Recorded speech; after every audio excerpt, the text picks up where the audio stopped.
Welcome to the Catholic Culture Podcast, dedicated to the Holy Family. I'm Thomas V. Miras.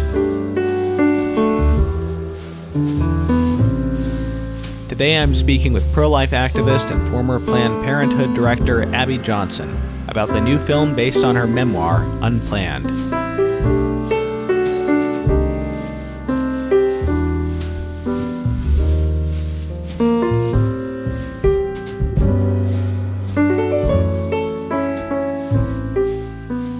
On Friday, I had the most educational experience of being arrested and spending a few hours in a jail cell. I didn't realize that in Manhattan they would put cuffs on you and put you in jail for the non-criminal offense of fare evasion.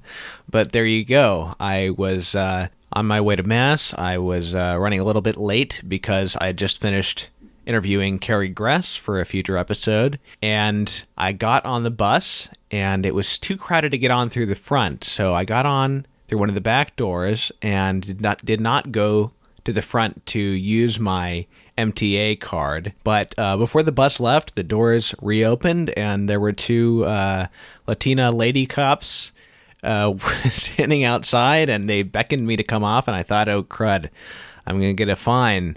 But much to my surprise, they asked me to put my hands behind my back and put some handcuffs on me. And of course, I can't fail to mention that the handcuffs were pink. They weren't painted pink or anything, but they just, the paint had worn off and the metal had sort of a pinkish hue underneath. So that was kind of amusing. So as soon as they asked me to put my hand behind my back, all of my preconceptions as to how this was going to go flew out the window, because that was totally unexpected, of course. Thankfully, I've been in at least one similar situation, similar only in that I had no idea what was going to happen next, and Our Lady totally took care of me. That was a situation in 2017 where I was working on a cruise ship and I accidentally got left behind in Stockholm. So thankfully I was given the grace to keep calm and trust that I was being taken care of. At the same time, you know, it was quite shocking to have handcuffs put on me to be arrested in public. And, you know, I was thinking, if they can do this for something that I had no idea was a crime, but now I'm thinking maybe it is, and I just didn't know what could happen to me. So I'm sort of mentally immediately resigning myself to the possibility of at least having to spend a night in jail.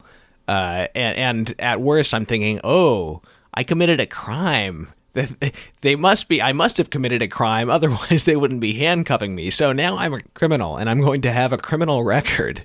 Also, in retrospect, I realized that they didn't read me my rights, which seems wrong. They arrested me and an older man for the same thing, and in the van I couldn't really get them to answer my questions about what was actually going to happen to me. By the time we got into the precinct, you know, they explained, okay, this is not like actually a huge deal, you're not going to be here for that long, so that was a relief. So this older gentleman that they took to the precinct office along with me, I felt really bad for this guy. First of all, when they were emptying our pockets, they took this bag of pills out of his pocket, and the officer goes, and he's like, they're for cancer. They're cancer pills. So they take all our stuff. They confiscate my Volume 1 of Jürgen's Faith of the Early Fathers series. I should mention that aside from trusting in Our Lady to take care of me, I also have an odd personality quirk in which I tend to see everything as a story, not just in retrospect, but while it's happening. So I'm sort of delighted by the absurdities and the novelty of what's happening. Basically, I experienced arrest and being put in a jail cell like a tourist. Like, wow, I'm being arrested. Cool. Wow, I'm being put in a jail cell. This is amazing. I think my favorite moment of the whole thing was when the arresting officer asked me to give her my shoelaces so that I would not hang myself in my cell, at which point I was like, how long am I going to be in here for? So about 45 minutes, they throw two youngsters in the cell with us for the same offense, again, fare evasion. And I think all four of us, or at least three of us, had Metro cards with paid plans on them. So it's kind of silly that they didn't allow us to demonstrate that and just go up and swipe our card and be done with it. But clearly they're trying to crack down. Anyway, these kids come in probably about 19 or 20, and I told them that when they first were brought in, I had to restrain myself from yelling fresh meat. And again, I feel really bad for the older man who got arrested alongside me because he, it turned out, had a record. He had been in jail back in 2006 and done nothing since then. And he just had this premonition that they were going to be a pain in his butt. And they were, because, when it was getting towards the time that they were going to put us in the system and let us out, they decided that because of his record, even though he had no outstanding warrants, he needed to be taken to central booking, so he wasn't allowed out yet. And it just really stinks that having a record of any kind would make them treat you worse and inconvenience you more for something that isn't itself a crime. So I'm hoping and assuming and praying that they let him out before too much longer, maybe just another few hours or a night at most. I can't imagine that he's still in there, but that really stunk for him. Anyway, I ended up being in there about 4 hours from like 6 p.m. to 10 p.m.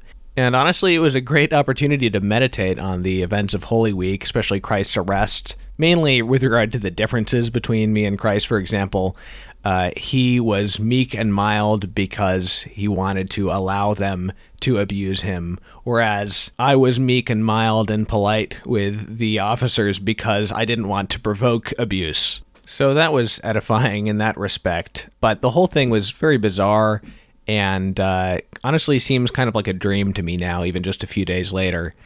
So eventually they put me through the system. They took not only my fingerprints, but every part of my palm, even the side of my hand. Like if I robbed a convenience store and karate chopped some object to intimidate the guy behind the counter, they would be able to take my side of my handprint and catch me just based on that. And as they were doing that, I asked the arresting officer, I said, I'm really surprised that you would put someone in cuffs and jail them for a non-criminal offense. And she goes, well, it's not a crime, but it is a crime. What?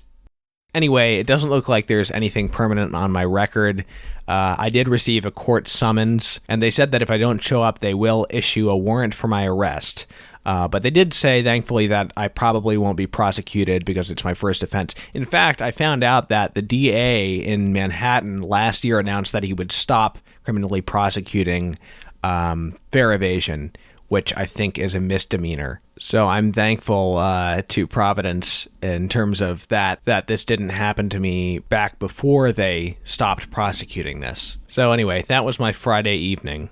Okay, at long last, my guest today is Abby Johnson. I'm sure many of you know who she is. She was the youngest director of a Planned Parenthood facility in that corporation's history. She eventually left with the help of 40 Days for Life. She converted to Catholicism and founded an organization called And Then There Were None, which has so far helped over 500 people leave the abortion industry. We'll be talking about the new movie Unplanned, which is based on her memoir with the same title. The film may or may not be in theaters depending on where you live, but it's certainly worth seeing. Abby Johnson, welcome to the Catholic Culture Podcast. Yeah, thanks for having me on. So I have been familiar with who you are for a while now, but I confess I haven't read the memoir on which this new movie is based. So I'm sort of curious just off the bat, how much poetic license would you say is in the film compared to your book?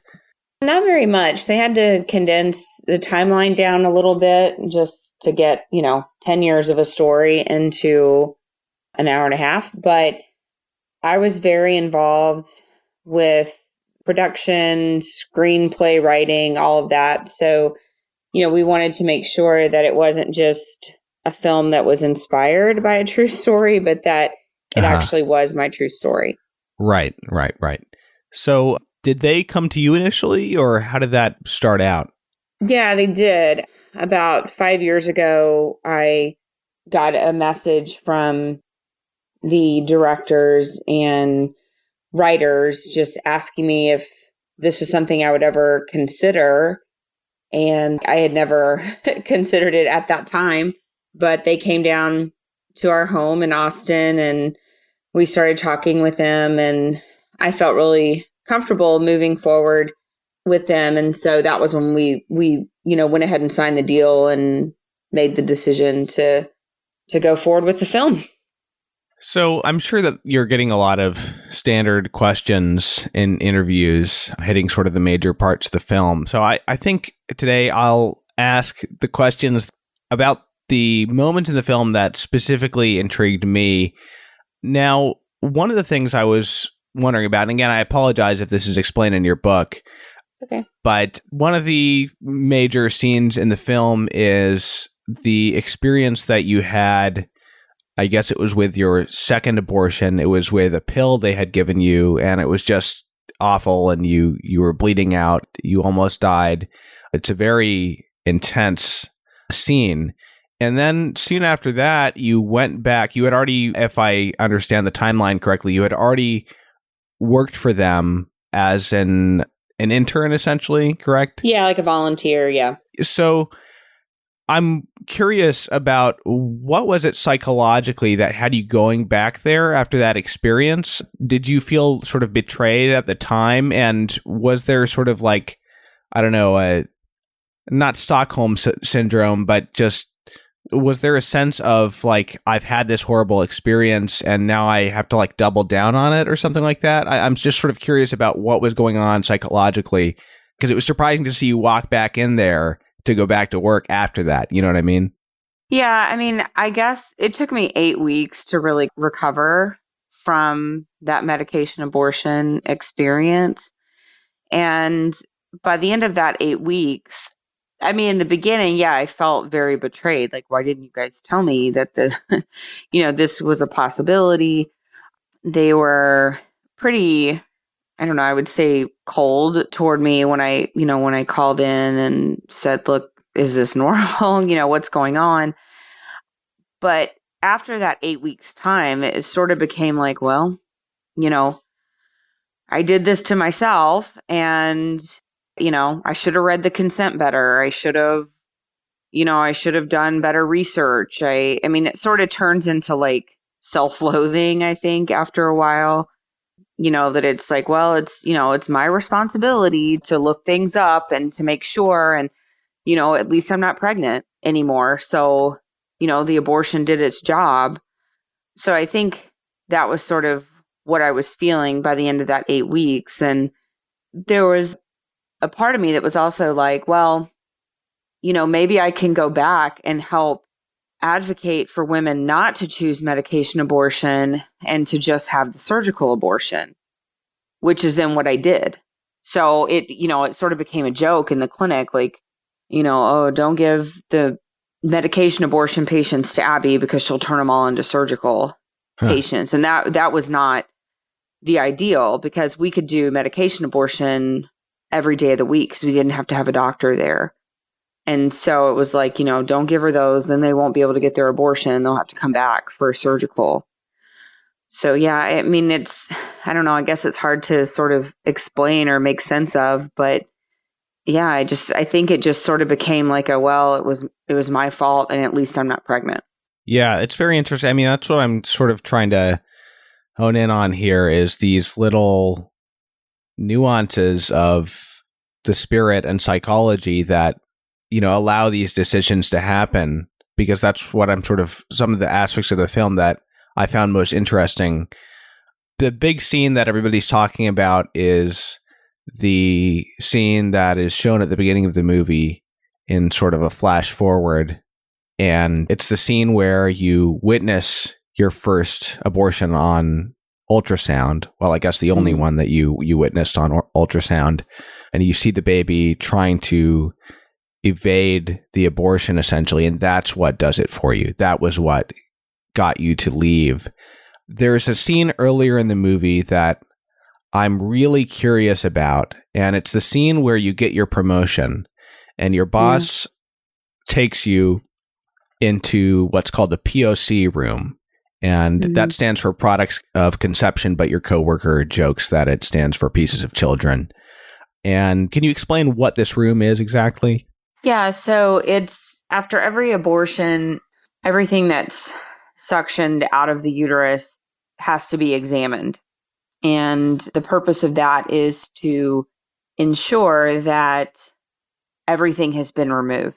So if you leave, an arm or a leg or part of the spine inside the woman's uterus, she could develop a very serious infection, could potentially become septic, and that could be fatal for her. So we had to examine everything that was taken out of the uterus. And that's done in the POC room. And I had never been back there before. It was, behind this locked door. Not very many people had access to it, but really nobody wanted to go back there anyway. It was Right. like, just stay away from it. But I was asked to go back with my supervisor, and she wanted to show me what happened in that room and what things look like. In the film, compared to some of the other scenes, it's an oddly sort of antiseptic. I mean, she shows you a very small fetus that's been reassembled, and it's disturbing given that it's been aborted. But I mean, it's disturbing to the viewer, but it is it's not very bloody. It's not very gory. It's fairly clean in comparison to some of the other parts of the movie. Is that the reality, or is it usually a lot worse in reality than that? No, that's a reality. So basically everything comes back in a glass jar, and that glass jar is everything that's in that jar is dumped into a strainer, like what you would use to cook with. Right. And then oh my gosh. in the sink, you have one of those sprayer hoses. Okay. So you spray everything down. And so you get rid of all of like blood clots, other tissue, placenta, whatever. Like you sort of get rid of all of that. That goes down the sink. That goes down the disposal. So then all you're left with is actually like the parts of the baby. And then those parts aren't particularly bloody because you've rinsed them off. And then those parts go into a glass dish. You put a little bit of water in the bottom of the dish, and it's called floating the POC, so that sort of the parts sort of float so you can easily manipulate them around. Okay, so to get back to the scene, sorry to be so graphic, but that's that's good to know. I mean, that's what I was curious if that was, because it was surprisingly unbloody. When you heard what the room was going to be, and then you went in, and it is horrible, but it's not bloody. But that makes sense as an explanation that it would be done, that things would be cleaned off and everything, right? If only for practical reasons of reassembling more easily. So the interesting thing about the scene is you go in there, and if I'm interpreting Ashley Bratcher, who plays you, her performance correctly, your reaction is not horror, but a sort of almost a wonder and amazement and fascination with just this tiny fetus. And your boss actually says, "This is why I think you're the one to replace me, because everybody else who comes in here cries and you didn't." And it seems like a very honest moment to put into the story, because that wasn't the moment that changed you. It was the ultrasound that changed you. So it's probably the most interesting scene of the film to me. At least I'm very curious about why it was that wasn't the moment that did it. Yeah, I don't know. I mean, I get asked that a lot. I guess I need to come up with a better answer. But I mean, you're right. I mean, the way that it was portrayed was exactly how it happened. I was so amazed by what I was looking at. And I could see everything. I mean, I could see every organ. I could see, the face. I mean, you see everything. And I just remember thinking like, wow, this is incredible that we all started here and here we are now. And I wasn't at all disturbed by it. I think part of that is just sort of blindness. I think when you're sort of living in that evil, I think you can become really blinded to these disturbing things that are in front of you. Right. But I guess for me, I mean, I had seen all of those bloody pictures before because Right. people stood outside Right. of our clinics and held Yeah. them, right? So I had And you seen already knew it that. looked like a baby. Yeah, I knew it looked like a baby. You didn't know that it felt pain or could try to escape, and it seems like that was the difference. That was the difference. Like, so seeing it in this dish, I was like, wow, this really is what it looks like, right? Like what those signs look like. This really is what it looks like. I wasn't bothered by it at Right. all. It wasn't seeing the death, the aftermath of abortion that really changed my mind. It was seeing the humanity of the child, recognizing that this baby at 13 weeks had the same fight or flight response that I have, right? As a grown person, that Right. our humanity is equal. And I think that's why ultrasounds are proven to be so effective for women who are considering abortion. Yeah. You can show them bloody pictures all day, but when you show them the life of their baby, not the death of what could be, but when you show them the life of what is, it changes people's hearts. Yeah, that seems like a good lesson for evangelization in general, actually, is focusing on the positive. Yeah. Wow. Well, that is very interesting, and it's just fascinating how God works. So, speaking of which, I have to ask about your husband, because I was talking to my parents about this, and they saw the movie a little bit after I did, and they had the same question as I, which is, your husband married you. He was pro-life, and at the time you were not only pro-abortion, but working for Planned Parenthood. Mm-hmm. Now, obviously, God worked through that situation and worked through him. But normally, I'm assuming that, at this time you would agree, you wouldn't necessarily advise a pro-life person to marry someone who works for Planned Parenthood, that you wouldn't think that would be a good match. So can you speak as to what his thought process was at that time? I've heard him tell people that, he just realized that jobs are temporary, that jobs come and go. But he just says, I knew that I wanted to love her forever.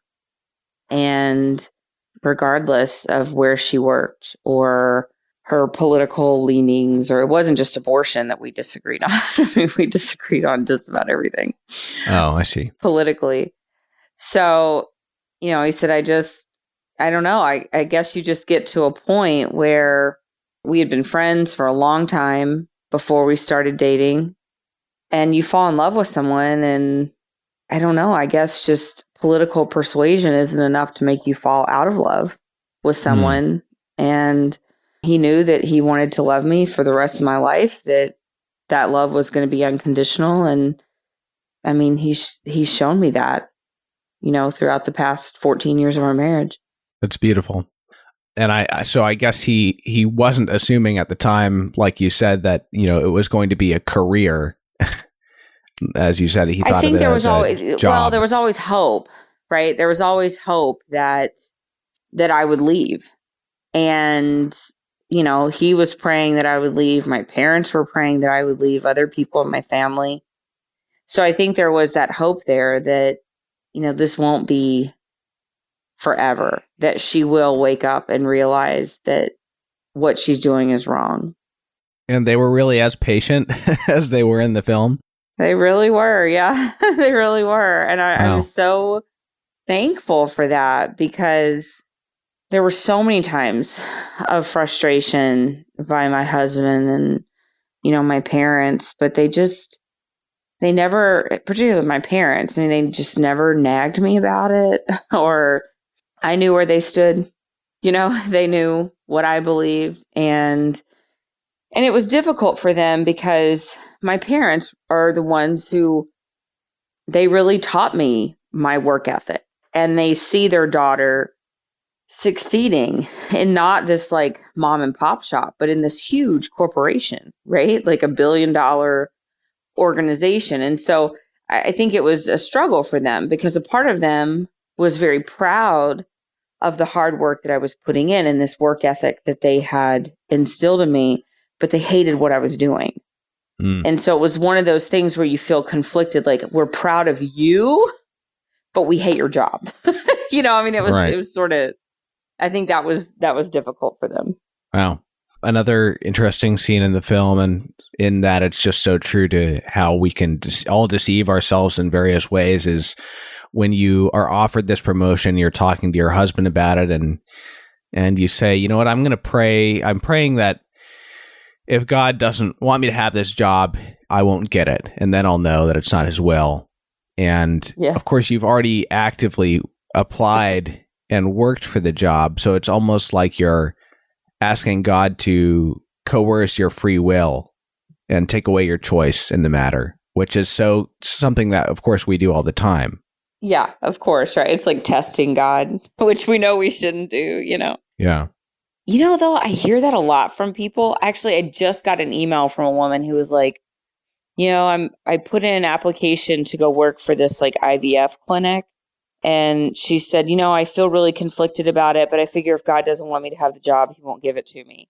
And so it's interesting because even those little parts of my story where theologically, like, I was way off base, right?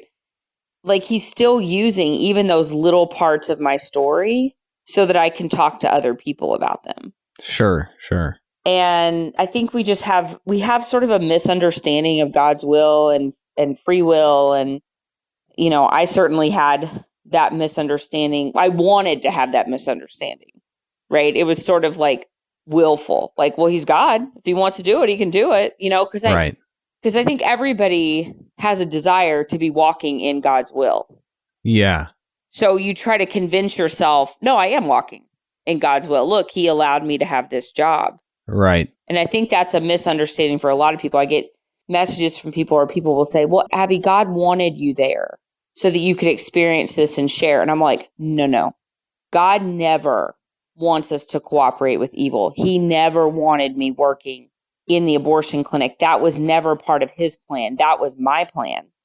But he's able to use it and redeem it. So with these movies, I'm always sort of interested to see how much the message reaches those outside the choir, both in terms of people outside the choir going to see it and then it actually changing them in some way. So how much feedback have you gotten of that kind? I've gotten a lot, actually. I mean, I'm waking up to, gosh, I don't know, dozens of emails every day.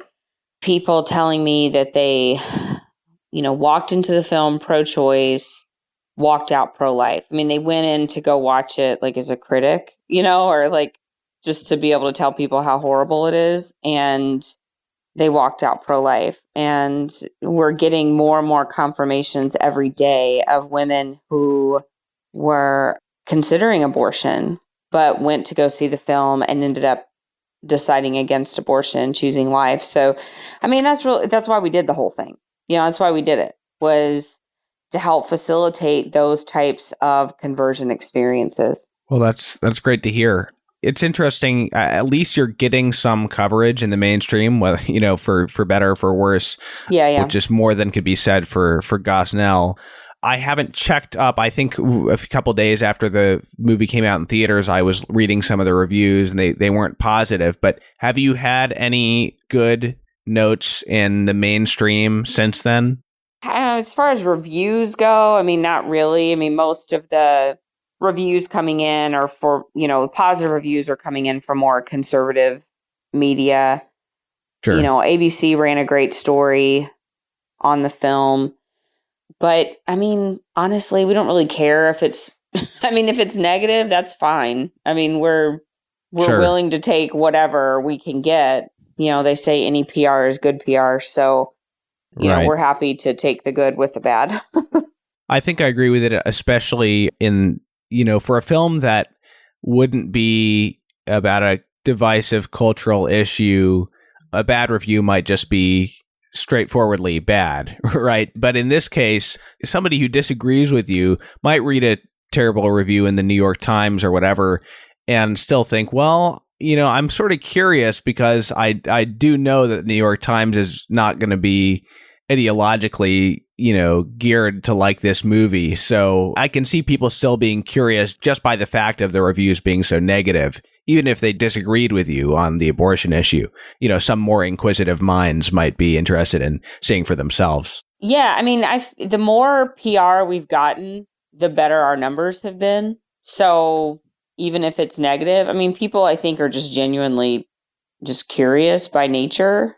So I think people are like, well, let's just go see, what this terrible movie is all about. And that's fine. I mean, we want them to go and see it, regardless of their feelings when they walk in. Well, congratulations on the film. It is really well done. And aside from the abortion issue, I'm hoping that, this bodes well. We've had a couple of really solid movies, in the past year. And I hope that this bodes well for the sort of Christian or countercultural film makers that essentially we're getting better at this just on the level of craft. Yeah, I think so. I mean, people are, no matter what you think about the issue, I mean, the film was well done. We had money for production. So the production quality is good. Visually, it's good. So, yeah. I mean, people can disagree with the message, but the film itself, it was really well done. Okay, well, Abby, thank you again, and congrats again on the film. I hope it touches a lot more people. Yeah, thank you so much. Today's quotes, the first is René Girard. The most powerful anti-Christian movement is the one that takes over and, quote, radicalizes, unquote, the concern for victims in order to paganize it. Second one is from J.R.R. Tolkien. I am not a Democrat, only because humility and equality are spiritual principles corrupted by the attempt to mechanize and formalize them, with the result that we get not universal smallness and humility, but universal greatness and pride, till some orc gets hold of a ring of power, and then we get and are getting slavery. Okay, that's it for today's episode. Hope you enjoyed it. Next week, Easter week, there will be no episode. I'm taking a week off, but we'll resume the week after that with an interview with Carrie Gress, returning to the show to talk about her new book on the anti-Mary, and then with the Italian sculptor Iago, which is a very interesting interview. Have a wonderful Triduum and happy Easter.